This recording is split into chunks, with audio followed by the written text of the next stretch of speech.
Hello everyone, কি অবস্থা? সকলে ভালো আছে? হ্যালো ভাই ব্রাদার, কি অবস্থা? সকলে ভালো আছেন? সো আমিও ভালো আছি। পেপারটেক ইন্ডাস্ট্রি লিমিটেড আয়োজিত অষ্টম ঘুড়ি উৎসবে আমি ছিলাম ও সাথে ছিলেন আপনার চলহারাই শৈশবে। এই স্লোগানে আমি আমার অষ্টম ঘুড়ি উৎসবে আমি অ্যাটেন্ড করছিলাম। আমার ঘুড়ি নিয়ে আমার ঘুড়িটা ছিল, আপনারা দেখছেন যে লাল সবুজের সাপ ঘুড়ি। সেই ঘুড়ির ভিডিওটা আপনারা আগেই দেখছেন আমার ইউটিউব চ্যানেলে, আমার পেজে। দেখছেন, দেখার পর আপনারা কমেন্ট করেছেন যে ভাই আপনি কি পুরস্কার পাইছেন, কি পুরস্কার পাইছেন। সেইটার জন্য অনেক অনেক অনেক অনেক সকল জিজ্ঞাসা করছে। আমি বলছি আমার পুরস্কার এখনও পাইনি। আমাকে পুরস্কার এখনও দেওয়া হয় নাই। আমার জানা মতে যে আমি ভাবছি কি আমাদের পুরস্কার দেওয়া হবে না, কিন্তু দেওয়া হবে ঠিক আছে। কিন্তু তার মাঝে ফার্স্ট সেকেন্ড থার্ড সেটা আমার ইচ্ছা ছিল যে আমি ফার্স্ট নয় থার্ড সেকেন্ডের মধ্যে থাকবোই, কিন্তু সেটা আমি পারিনি।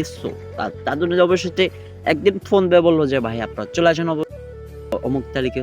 সন্ধ্যার পর যাইতে যাইতে দেখলাম সেটা আর দেখতে দেখতে কিন্তু আপনারা দেখতেছে আমি কিন্তু জিনিসটা খোলার পর ওয়াও হয়ে গেছি। দেখতে ব্যালেন্ডার দেখতে দেখতে অনেক অসাধারণ ভালো লাগছে, কারণ যেহেতু আর ব্র্যান্ডটা দিয়েছে।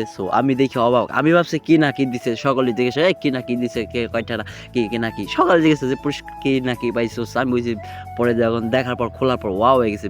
ব্র্যান্ডটা এত সুন্দর। ব্লেন্ডার কিন্তু দেখতেছি কিন্তু তিনটা। এটা দেখতে পাচ্ছেন যে ব্লেন্ডার কিন্তু তিনটা। একটা হলো জুস, একটা হলো চালের গুঁড়া করতে, আর একটা হলো যে মশলাগুলো আছে না, জিরা আদা এগুলা দেখতে দেখতে কিন্তু আমি কিন্তু সম্পূর্ণ প্যাকেজ খুইলা ফিলা দেখাইতেছি আপনাদেরকে কেমন। আর তার সাথে যদি আর একটা জিনিস ছিল, সেটা কিন্তু কি জানেন, সেটা হলো ক্যালেন্ডার। দেখতে পাচ্ছেন যে এত সুন্দর ক্যালেন্ডার দেখো। অনেক অনেক অনেক ভালো লাগছে। ক্যালেন্ডার পেপার টেক্স দেখতে পাচ্ছেন, পেপার টেক্স এই সেই ক্ষেত্রে দেখতে পাচ্ছেন যে অবশ্যই ভালো থাকবেন।